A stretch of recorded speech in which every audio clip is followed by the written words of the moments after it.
Heute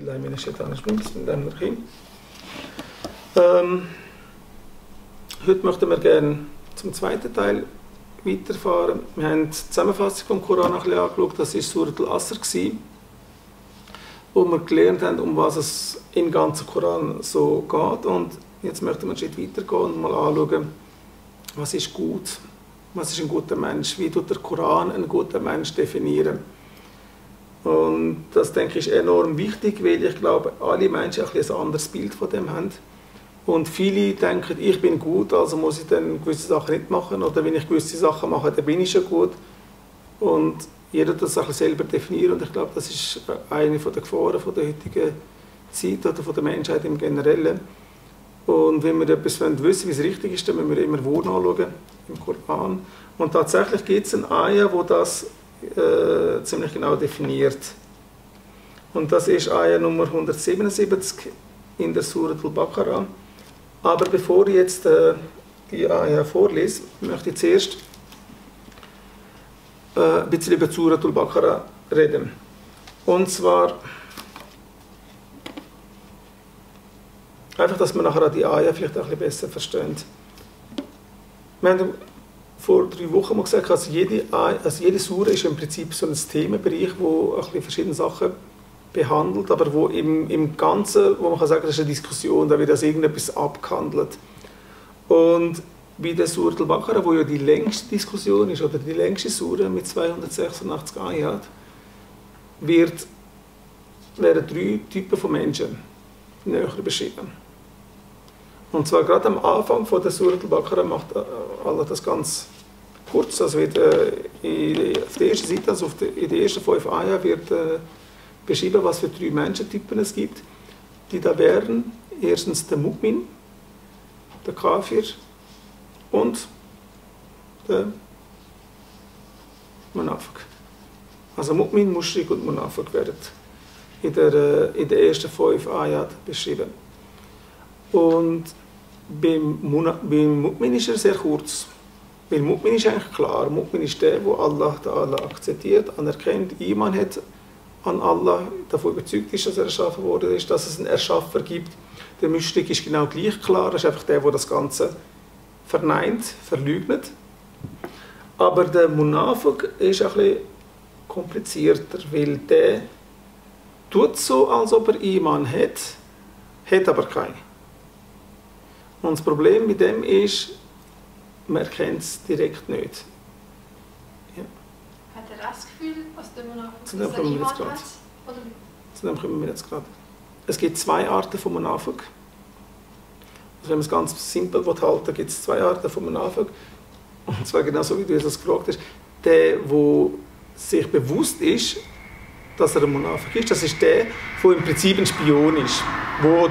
Also entweder tut er sich als Muslim zeigen, um den Muslimen näher zu kommen und zu erfahren, was die vorhaben. Das ist also zur Zeit von Prophet Muhammad sallallahu alaihi wasallam der Fall gewesen, als er nach Medina gekommen ist und in eine gewisse Stärke hatte, sind gewisse Leute Mu'min geworden zur Show, also nur so, um das zu zeigen, zum erfahren, was sie vorhaben, oder dass man das den Feinden weiterverzählen können. Das sind die es bewusst machen. Es gibt andere, die es bewusst machen. Das ist heute vielleicht auch ein bisschen verbreiteter in den Ländern, wo das vielleicht noch einen gewissen Wert hat. Man tut so, als ob man ein Mu'min ist, weil man sich gewisse Vorteile davon verspricht. Als ich auf der Hajj war, habe ich das noch ein bisschen gehört, so von anderen, die ich kennengelernt habe, dass es zum Beispiel viele gibt, die Hajj machen, damit sie in Hajj sind. Weil in ihren Ländern, zum Beispiel Pakistan, Indonesien und so weiter, das einen hohen Stellenwert hat. Also wenn du als Hajj ein Geschäft hast, bist du gerade vertrauenswürdig, dann bist du ein guter Geschäftsmann, dann kommen die Leute eher. Und so etwas kann man jetzt natürlich in der Schweiz nicht behaupten. Oder damals bei den ersten Muslimen war das auch noch nicht der Fall gewesen, weil sie dort ja noch schwach sind. Also ein bewusster Munafik ist der, der aus irgendeinem Grund heraus das bewusst macht, oder wie der Name das sagt. Dann gibt es aber die das eben nicht bewusst machen. Das heisst, die denken vielleicht, dass sie Iman haben aber keinen. Und das ist eigentlich auch das Gefährlichere. Wieso ist das gefährlich? Also gefährlich meine ich jetzt nicht so kriegstechnisch oder so. Das Problem ist, das heisst, eigentlich könnten wir das auch sein. Oder wir denken auch, wir sind Mu'min. Vielleicht sind wir es aber nicht. Jetzt lässt uns Allah natürlich nicht so ganz im Dunkeln. Also wenn man das Ganze noch ein bisschen erforscht oder nachliest, dann gibt es genug Zeichen, wie man kann erkennen kann, ob man Mu'min ist oder nicht. Aber das bedingt dann, dass man natürlich dann sehr ehrlich zu sich selber ist und vielleicht viele nicht sind. Also ein Mu'min oder ein Munafik ist dann, oder wird dann eigentlich ersichtlich, wenn solange es keine Schwierigkeiten gibt, solange Allah nichts Spezielles will oder nichts Spezielles von ihm verlangt wird, wo irgendwie etwas mit Islam zu tun hat, ist es einfach zu sagen, ich bin ein Mu'min. Aber wenn es dann darum geht, dass Allah etwas verlangt und wir machen es nicht, dann ist es eigentlich ein Zeichen vom Munafik gewesen. Vor allem, wenn man es dann vielleicht sogar noch verleugnen würde. Gut, wenn man es verleugnet, dann ist man eigentlich gerade ganz draus. Aber das sind eigentlich so die Zeichen, wie man sollte sich messen. Also mache ich alles und wenn ich es nicht mache, warum mache ich es nicht? Und eigentlich sollte einer, der sagt, ich bin 100% überzeugt von allem, müsste man eigentlich alles machen. Das ist jetzt vielleicht auch ein bisschen brutal formuliert, aber ja, manchmal muss man ein bisschen schwarz-weiß reden, dass es ein bisschen klarer wird. Allah weiß es am besten und hoffen wir, dass wir nicht solche sind, die nur so tun, als ob wir Iman haben, sondern auch tatsächlich Iman haben.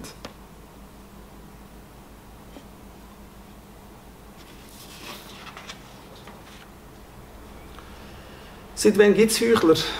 Munafiks? Was denkt ihr? Wer war der erste Munafik? Ich habe nicht Ja. von damals nicht. Ich habe nicht oder nicht? Jetzt ist klar. Okay. Wer ist Münkir und Nekir? Das sind. Die ersten Söhne. Nein. Münkir und Nekir, das sind die zwei Engel, die uns aufschreiben. Oh nein, die ersten Söhne. Die heißen Kain und Abel. Ah ja. Ja, aber er hat Rechter. Also die erste Geschichte, oder der erste, der Munafik ist eigentlich der Iblis. Deshalb kommt jetzt im Koran, in der Surah Al-Baqarah, nachdem jetzt die drei mal grob beschrieben worden sind, und weil eben der Munafik der ist, der viel kompliziert ist, wird jetzt eigentlich sehr viel über den Munafik geredet. Also eigentlich ist Surah Al-Baqarah mehr, der Anfang zumindest, eine Erklärung, was ist ein Munafik. Also wenn man wissen will, wie ein Munafik ist, wie sich ein Munafik verhält, dann muss man Surah Al-Baqarah lesen. Und entsprechend kommt jetzt auch die Geschichte vom Adem a.s., von seiner Erschaffung und vom Iblis, wie er eben als Erster eigentlich ein Munafik ist. Wie zeigt sich das? Das ist genau das. Er hat ja eigentlich vorher immer gemacht, was Allah gesagt hat. Er war ja ein guter Djinn, er war ein Djinn. Er war sogar so gut, dass er bis zu den Engeln aufgekommen ist an seiner Wertschätzung. Aber dann ist etwas gekommen, was Allah von ihm verlangt hat, Allah von ihm verlangt hat, und er hat es nicht machen können. Oder er hat es nicht wollen machen. Das ist das, was ich vorher gesagt habe. Es kommt einmal dann irgendeine Aufgabe, die wir machen müssen, wo dann eigentlich die Prüfung ist. Und wenn ich es eben nicht mache, ist das so quasi die Offenlegung von meinem echten Iman oder nicht. Allah hat gesagt, mach Sujud vor Adem a.s. Und er hat es nicht gemacht. Und warum hat er es nicht gemacht? Aus Überheblichkeit, aus er hat gefunden, ich bin besser als der, ich bin aus Feuer, er ist aus Erde, Feuer verbrennt Erde, das ist Feuer über Erde, also mache ich sicher nicht Sujud. Und dabei ist es gar nicht darum gegangen, zu erkennen oder zu anerkennen, wer ist da besser oder nicht, sondern es ist einfach darum gegangen, Allah befiehlt und du musst folgen. Also Allah gibt dir einen Auftrag und du musst es machen. Allah hat mit dem hat nicht gesagt, Adem a.s. ist besser als alle Djinn oder irgendetwas, sondern er hat gesagt, mach es Sujud.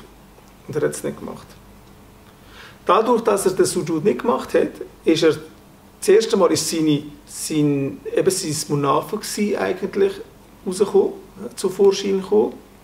Und im nächsten Moment ist er auch zum Muschrik geworden oder zum Kafir geworden, weil er ja dann auf dem eigentlich beharrt hat, auf die Unwahrheit, beziehungsweise auf die also darauf beharrt hat, dass er eben nicht von Allah folgt. Er hätte ja auch Allah können um Verzeihung bitten und dann wäre das vergessen gewesen, aber ja, er hat auf dem beharrt und so ist er dann auch zum Kafir bzw. zum Muschrik geworden. Und dann spricht Allah im Koran, also in Surah Al-Baqarah, ganz viel von den Juden bzw. von den Beni Israel, wo auch als Beispiel für Munafik gebraucht werden. Wir werden jetzt auch dann verstehen, wieso sie als Munafik bezeichnet werden. Allah Ta'ala spricht von einer Nation, wo über die anderen Menschen eigentlich gestellt worden ist. Das heißt nicht, dass sie besser sind, sondern das ist eigentlich eine Nation, die als Vorbild hätte sollen dienen, wie eine Nation sie sollte, wenn sie machen, was Allah sagt. Deshalb hat die Nation, das ist die Beni Israel, auch sehr, sehr, sehr viele Propheten bekommen. Das ist ganz interessant. Die Juden, also das Volk der Juden, hat eigentlich in jeder Generation einen Prophet gehabt. Also bis zu Isa a.s. hat es keine Generation gegeben, wo kein Prophet hatte. Bei den Juden.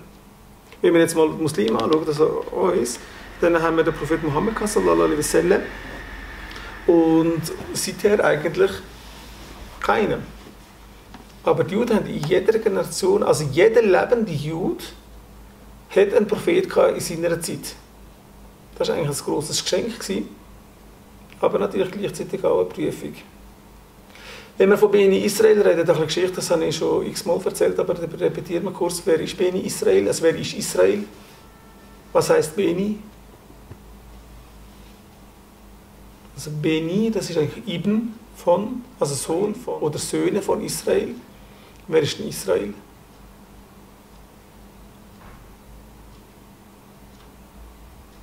Tja, ich weiß jetzt auch nicht, wie viel noch das ist.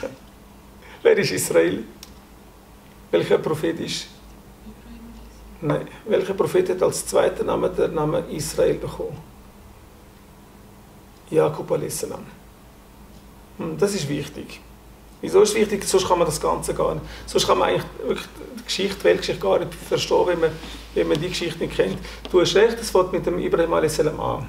Der ist eigentlich der Vater der Nation. Das ist übrigens eine Bedeutung von Ibrahim oder Abraham, heißt Vater der Nationen. Und er hat ja zwei Söhne, die wir wissen. Der eine heißt. Ja, jetzt lebt mich aber nicht lange. Vom Ibrahim a.s. Der hat zwei Söhne. Ismail a.s. und Isaac a.s. Sind die von der gleichen Mutter oder nicht? Und wenn ich schon so frage, wahrscheinlich nicht. Wie heißen die Mütter? Das ist eben auch wichtig. Wessen Mutter heißt Sarah? Also Sarah, nicht Sahra. Sarah. Isaac a.s. seine Mutter ist Sarah. Und wie heißt die Mutter vom Ismail a.s.? Hajar. Von welchem Volk ist Hajar? Sie war eine ägyptische Sklavin oder Dienerin. Sie hat Sarah gehört, die war aus Ägypten. Und welches Kind ist zuerst geboren oder welcher Sohn? Ismail a.s. Und wieso ist das Ganze passiert? Sarah hat keine Kinder bekommen, weil sie aber gewusst hat, dass Ibrahim salam unbedingt Kinder wollte, hat sie dann eigentlich den Vorschlag gemacht, dass er sich mit der Hajar zusammen sein soll. Und das hat er dann auch gemacht und aus dieser Zusammenkunft ist dann der Ismail a.s. geboren. Später hat sie dann noch einen Sohn bekommen, das war dann der Isaac a.s. Dann hat es auch ein bisschen Eifersüchterei gegeben, sodass der Abraham oder Ibrahim a.s. Ismail a.s. und seine Mutter eigentlich wegschicken müssen nach Mekka. Damals hat es Mekka noch nicht gegeben, also er hat es eigentlich mit in die Wüste rausgebracht und dort sein gelassen. Dort kommt dann die Geschichte von Jibril a.s., wo dann die zwei findet und das Wasser, der Semsembrunnen entsteht dort. Bevor er dort Hajar noch nach Wasser suchen rennt, zwischen den zwei Hügeln hinter Safa und Merwa. Also die Geschichte, das vom Ismail a.s. kommt nachher da, aber vom Ismail a.s. kommt kein einziger anderer Prophet, also viele, viele Generationen ohne Prophet, bis dann schlussendlich der Prophet Muhammad sallallahu alaihi wasallam kommt. Aber vom anderen Sohn, vom Ishaq a.s., ist, also jeder Sohn ist eigentlich dann ein Prophet gewesen, oder ein Prophet geworden. Also die haben in jeder Generation einen Prophet gehabt. Warum? Weil mit dem Allah da hat eigentlich zeigen, wie ein vorbildliches Volk sein sollte. Und wenn sie dann wirklich auch gemacht hätten, was Allah von ihnen verlangt hat, dann hätten sie auf Erde wie auch im Jenseits dann eigentlich nur Erfolg gehabt.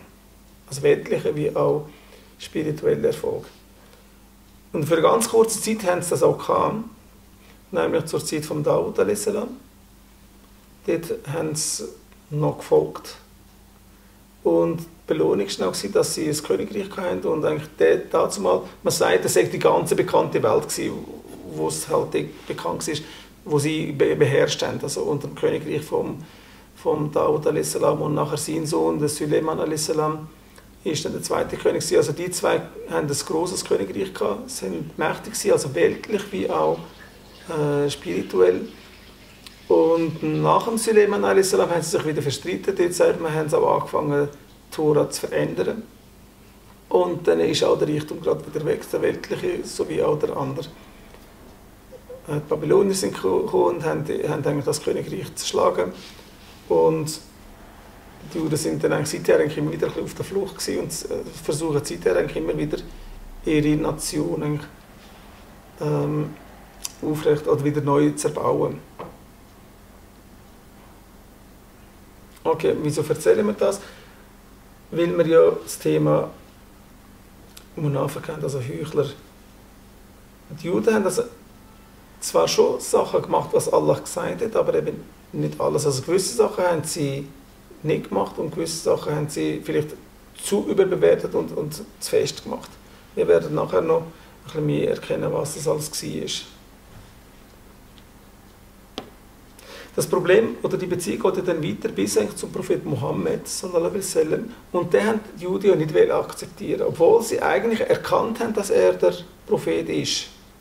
Sie haben ein grosses Wissen gehabt, auch in ihren Büchern ist gestanden, haben sie die Zeichen gesehen, dass Zeichen sind in den Büchern gestanden, und sie haben die Zeichen auch gesehen, dass sie wirklich geworden sind. Also sie haben gewusst, dass ungefähr in dieser Zeit, ungefähr bei Mekka, Medina, dort umeinander, ein Prophet kommen wird, der dann eine ganz große Bedeutung hat, und sind wegen dem auch, also viele von den Juden sind auch nach Medina gezogen, damit man dann dort dabei ist, wenn der kommt.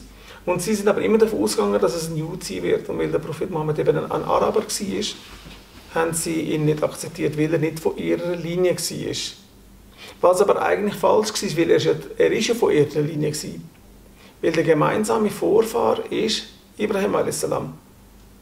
Also wenn sie nur ein bisschen mehr das Spektrum geöffnet hätten, dann hätten sie erkannt, dass Ibrahim a.s. ja zwei Söhne hat und dass der Mohammed im Prinzip ja ebenfalls von der gleichen Linie kommt, nämlich vom Ibrahim a.s. Und sie behauptet ja, dass Ibrahim a.s. auch ihr Stammesvater ist und ihn ja auch ehren und behauptet ja auch, dass sie ihn lieben. Nur ist es eben eine Behauptung, die sie nicht wirklich in die Tat umgesetzt haben, weil um die ganze Linie vom zweiten Sohn eigentlich zu verdecken oder die Wichtigkeit wegzuspielen, haben sie auch immer wieder Lügen über Ismail a.s. erfunden, dass er eben der verwunschene Sohn war, dass die Familie und all die Nachfolger verflucht sind und so weiter. Und haben sich da, als ob sie von Kaaba und so nichts wissen. Aber scheinbar gibt es Dokumente auf Hebräisch in der jüdischen Literatur, also in der jüdischen Dokumentation, wo man sieht, dass sie sehr wohl wissen von Kaaba und von der Mekka und so, dass also der Prophet Ibrahim a.s. das erbaut hat, und zwar eben mit seinem anderen Sohn, mit Ismail a.s. Aber in ihren Büchern heisst, dass dann der Ort vergessen gegangen worden ist und dass man nicht mehr weiß, wo der ist. Aber interessanterweise heisst der Ort Sekka, also nicht Mekka, sondern Sekka.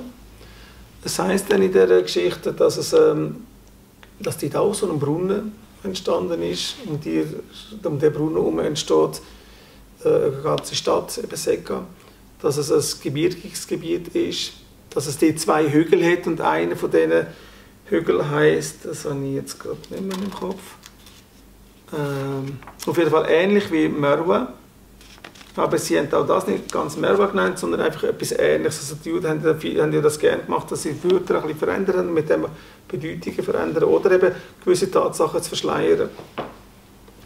Das heisst, und das ist eben wichtig, eigentlich haben die Juden schon gewusst, was sonst noch so gelaufen ist, und haben das bewusst versteckt oder haben das bewusst vergessen wollen. Und das sind eben so wieder Anzeichen von Heuchlern, von Monafen gewesen. Also sie wissen, aber tun so, wie wenn eben, man wissen nicht mehr, wo Mekka ist oder Kaaba ist. Und man nennt es dann einfach Sekka und man sagt, es ist verloren gegangen und dabei ist es eigentlich da. Und ein Beweis, dass die Juden genau gewusst haben, wer der Prophet Mohammed ist, beziehungsweise dass er ein Prophet ist und dass Mekka eben eine gewisse Wichtigkeit hat, ist, oder kommt da auch wieder in der Surah Al-Baqarah zur Geltung, wo es darum geht, dass die Qibla geändert wird von Qudus ursprünglich nach Mekka. Also vorher ist ja die erwählte Nation sind die Juden gewesen, das Beni Israel, also die Söhne des Israel. Das sind die 12 Söhne übrigens von Jakob a.s., wo jeder einen Stamm gebildet hat, und das sind dann eigentlich die Juden. Und ihre Hauptstadt war Jerusalem, Qudus. Und ihr Hauptding war eben dort der Masjid al-Aqsa. Das ist ihr Zentrum. Und Muslime haben ja am Anfang, wenn sie Salat gemacht haben, in Richtung von Qudus Salat gemacht. Auch beim Fasten hat der Prophet Muhammad sallallahu alaihi wasallam am Anfang die Tage übernommen, wo die Juden auch gefastet haben. Weil er hat sie einmal gefragt, ja, wieso tun ihr fasten? Und dann hat sie gesagt, ja, das war, weil Musa hat das und das gemacht oder ein anderer Prophet hat das und das gemacht. Und er hat gesagt, ja genau, das ist ja für wir ehren die Propheten noch mehr als er, also tun wir auch fasten. Und also am Anfang hat es viele Sachen gegeben, die die Muslime ähnlich gemacht haben wie die Juden. Und plötzlich ändert sich dann aber Qibla von Qudus nach Mekka, und das hat dann einen gewissen Aufruhr bei den Juden hervorgehoben. Also wie das war, mittlerweile ist der Prophet Muhammad sallallahu alaihi wasallam ja den Hijra gemacht, das ist jetzt nicht mehr in Mekka gewesen, sondern in Medina. Das heisst, wo der Prophet Muhammad in Mekka war, ist es noch möglich gewesen, weil Qudus ist ja im Norden von Mekka. Also je nachdem, wenn man im südlichen Teil von der Kaaba war, hätte man können in Richtung Kaaba und gleichzeitig in Richtung Qudus Salam machen. Und für den Prophet Muhammad ist Kaaba trotzdem ein wichtiges Heiligtum gewesen, weil ja, es ist ja Beitullah, also was kann wichtiger sein als Beitullah. Als er aber nach Qudus, nach Medina ausgewandert ist, beziehungsweise Hijra gemacht hat, ist dann plötzlich Kaaba im Rücken gewesen, wenn er Salat gemacht hat. Weil Medina ist auch im Norden von Mekka. Das heisst, wenn man von Medina nach Qudus schaut, bleibt Mekka im Rücken. Und das hat der Prophet scheinbar traurig gemacht. Er hat zwar bei Allah nicht reklamiert, nicht also nichts gesagt, aber, und das ist wirklich ganz interessant, wenn wir dann die Ayah anschaut, Baqarah 142, wenn ich mich nicht irre. Ich möchte das gerne vorlesen, weil ich finde das so fantastisch, dass ich das nicht nur erzählen will, sondern direkt vorlesen will. Also 143. Nein, Entschuldigung, 142. Die Tour. Nein, was ist 143? Ah, da, 144. Wir sehen, wie dein Gesicht sich dem Himmel suchend zukehrt. Also Allah Ta'ala spricht zu Prophet Muhammad sallallahu alaihi wasallam. Und wir werden dich nun zu einer Qibla, Gebetsrichtung, wenden, mit der du zufrieden sein wirst. So wende dein Gesicht in Richtung der heiligen Moschee, also Masjid al-Haram, und wo immer ihr auch seid, wendet eure Gesichter in ihre Richtung. Diejenigen, denen das Buch gegeben wurde, wissen bestimmt, dass es die Wahrheit von ihrem Herrn ist, und Allah ist dessen nicht achtlos, was sie tun. Da sind jetzt mehrere Sachen drin. Also, noch eines, mit der du zufrieden sein wirst, sagt Allah. Also im Prinzip wird Allah in der Ayah sagen, dass der Wechsel von der Qibla gemacht hat, um den Propheten zufriedenzustellen, um ihn glücklich zu machen. Obwohl eigentlich genug andere Gründe da gewesen wären, wieso man Qibla könnte ändern von Qudus nach Mekka oder nach Kaaba, tut er hier als offizieller Grund eigentlich angeben, damit du, also der Prophet Muhammad sallallahu alaihi wasallam, zufrieden sein wird. Also mit dem wird auch Bedeutung bzw. Wertschätzung vom Prophet Muhammad gezeigt, wo er bei Allah Ta'ala hat. Also er tut da, ja, also noch mehr kann man nicht sagen, heute tun alle Menschen, wenn sie Salam machen, alle Muslime, tun sich Richtung Mekka wenden, Richtung Kaaba. Und der Grund dafür ist, weil Allah hat wählen, dass der Prophet Muhammad zufrieden ist. Aber es hätte auch einen anderen Grund gegeben, nämlich weil Kaaba ist ja Baitullah, das ist ja das Zentrum vom Islam. Und Islam ist eigentlich schon die richtige Religion von Anfang an. Also auch die Juden haben ja dem Islam gefolgt. Und deshalb kommt da nachher auch noch der Satz, diejenigen, denen das Buch gegeben wurde, das sind die Juden gemeint da, wissen bestimmt, dass es die Wahrheit von ihrem Herrn ist. Also die Juden wissen schon, dass eigentlich die Qibla hätte schon immer Kaaba sein, aber sie haben sie damals verloren quasi, oder haben das zumindest angegeben. Und wegen dem haben sie sich einfach an ihre Hauptstadt gehalten, was Allah auch gebilligt und gesagt hat, das ist okay, aber jetzt wird das ändern. Der Hauptbeweis, dass aber die Juden das gewusst haben und sich dessen bewusst sind, ist, wo der Prophet Mohammed jetzt plötzlich die Qibla gewechselt hat, also nicht mehr nach Qudus, also nach ihrer Stadt sich gewendet hat beim Salah, sondern nach Mekka oder Kaaba, der Masjid al-Haram, haben sie sich plötzlich aufgeregt und haben gesagt, was fällt dir ein, wieso tun ihr plötzlich eure Richtung ändern? Also die Juden haben die Muslime gefragt, wieso betet ihr jetzt plötzlich Richtung Kaaba und nicht mehr Richtung Qudus? Wenn man jetzt davon ausgeht, dass für die Juden eigentlich der Islam oder der Prophet Mohammed eine neue oder falsche Religion bringt, dann hätte sie ihnen gleich sein. Also wir haben, oder sind die schon mal jemals gefragt worden von den Leuten, was sagen wir anders, als wenn alle wissen, dass Muslime in Richtung Mekka beten. Aber wenn jetzt du irgendwo in der Schule oder irgendwo durch Salam machst und jemand sieht dich, wo kein Muslim ist, und er weiss, dass die Richtung, die du jetzt eingeschlagen hast, eine andere ist, würde irgendeiner kommen und dich fragen, wieso betest du nicht gegen Mekka? Du bist doch ein Muslim, du musst doch Richtung Mekka, Richtung Kaaba beten. Würde sich irgendein Nicht-Muslim je Gedanken oder Sorgen darüber machen, in welche Richtung du betest? Also könntest du beten, wie du willst, und das wird sich gar nicht mit ihm mischen. Weil für die ist es ohne Bedeutung. Also wenn es für die Juden eine Bedeutung hat, heisst es ist mehr als nur, dass die Muslime irgendeine Religion plötzlich ihre Gebetsrichtung verändern.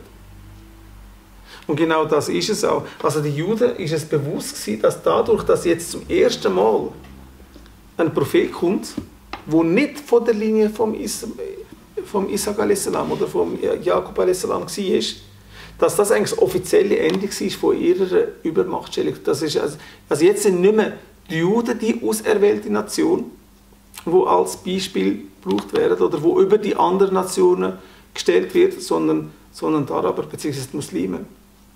Und das ist ihnen mit dem bewusst geworden. Weil dadurch, dass jetzt auch die Qibla gewechselt hat, also das erste Zeichen war, der Prophet ist nicht mehr von dieser Linie, sondern von der anderen Linie. Also von der Linie der Araber, vom Ismail a.s. Also ist jetzt die Nation von der einen zu der anderen Linie übergegangen. Und wie das mit jeder neuen Nation ist, oder mit jedem neuen Volk oder Land, wie man sagen, hat das neue Land natürlich auch eine Hauptstadt. Und dadurch, dass jetzt Qibla geändert wird, ist die neue Hauptstadt auch klar. Die ist jetzt Mekka, die ist nicht mehr Qudus. Und wie jede neue Nation nicht nur eben ein Ding und eine Hauptstadt hat, sondern die haben dann auch eine Verfassung, das ist ein neues Gesetzbuch. Und das ist auch gekommen, das ist dann der Koran. Und das ist der Juden eigentlich sehr klar gewesen, also dass sie jetzt eigentlich mit den Sachen, die jetzt passieren, ganz klar degradiert worden sind und nicht mehr die auserwählte Nation sind, wo sie eigentlich immer, wo sie eben also stolz gemacht hat und wo sie also überheblich gemacht hat und wo sie dann immer gedacht hat, eben, wir sind besser. Wo ja eigentlich vielleicht der Grundstein dafür war, ist für ihre Heuchlerei. Und Allah sagt, aber sie wissen es. Diejenigen, denen das Buch gegeben wurde, achtlos, was sie tun. Übrigens, das ist auch mit Ayah belegbar, das, was ich vorher gesagt habe. In der Surah, bei der Ayah 142 sagt Allah, die Toren unter den Menschen werden sagen, was hat sie bewogen, sich von ihrer Qibla, Gebetsrichtung abzuwenden, nach der sie sich bisher gerichtet hatten? Also wieso tun sie sich nicht mehr nach Qudus wenden, sondern jetzt plötzlich nach Masjid al-Haram? Sprich, Allah gehört der Osten und der Westen. Er leitet, wen er will, zu einem geraden Weg. Und so machten wir euch zu einer Gemeinde von redlicher Gesinnung, auf dass ihr Zeugen seid über die Menschen und auf dass der gesandte Zeuge sei über euch. Und wir haben die Qibla, die Gebetsrichtung, nach der du dich bisher gerichtet hast, nur gemacht, damit wir denjenigen, der dem Gesandten folgt, von demjenigen unterscheidet, der sich auf seinen Versen eine Kehrtwendung macht. Und dies war wahrlich schwer, außer für diejenigen, die Allah recht geleitet hat. Und das ist das. Also, am Anfang haben wir also nach Qudus gebetet. Ich habe das vor ein paar Wochen schon mal erzählt. Warum? Als Unterschied zu dem, wenn jetzt der Prophet Mohammed damals schon zu Kaaba gebetet hätte, dann hätten die alle Mystik gesagt, ja, schau, ihr betet Kaaba, wir beten sie auch an. Und das wäre eigentlich falsch gewesen. Also erst, als er Mekka verlassen hat, also nicht mehr mit der Mystik zusammen war, und die Mystik das nachher nicht mehr hätte können sagen, schau, ihr tut das Gleiche anbeten wie wir, hat sich dann auch Gebetsrichtung verändert. Und interessanterweise sind genau in Medina eben die Juden gewesen, mehr als in Mekka. Und damit eben dort die Juden nicht können sagen, ihr könnt das Gleiche anbeten wie wir, hat sich dann die Qibla geändert und ist Mekka geworden. Also gibt es viele Sachen, die da plötzlich zusammenspielen. Und das ist alles da auch in der Ayah also drin. Ja. Oh, ja, dann ist schon so weit. Dann machen wir jetzt Salam.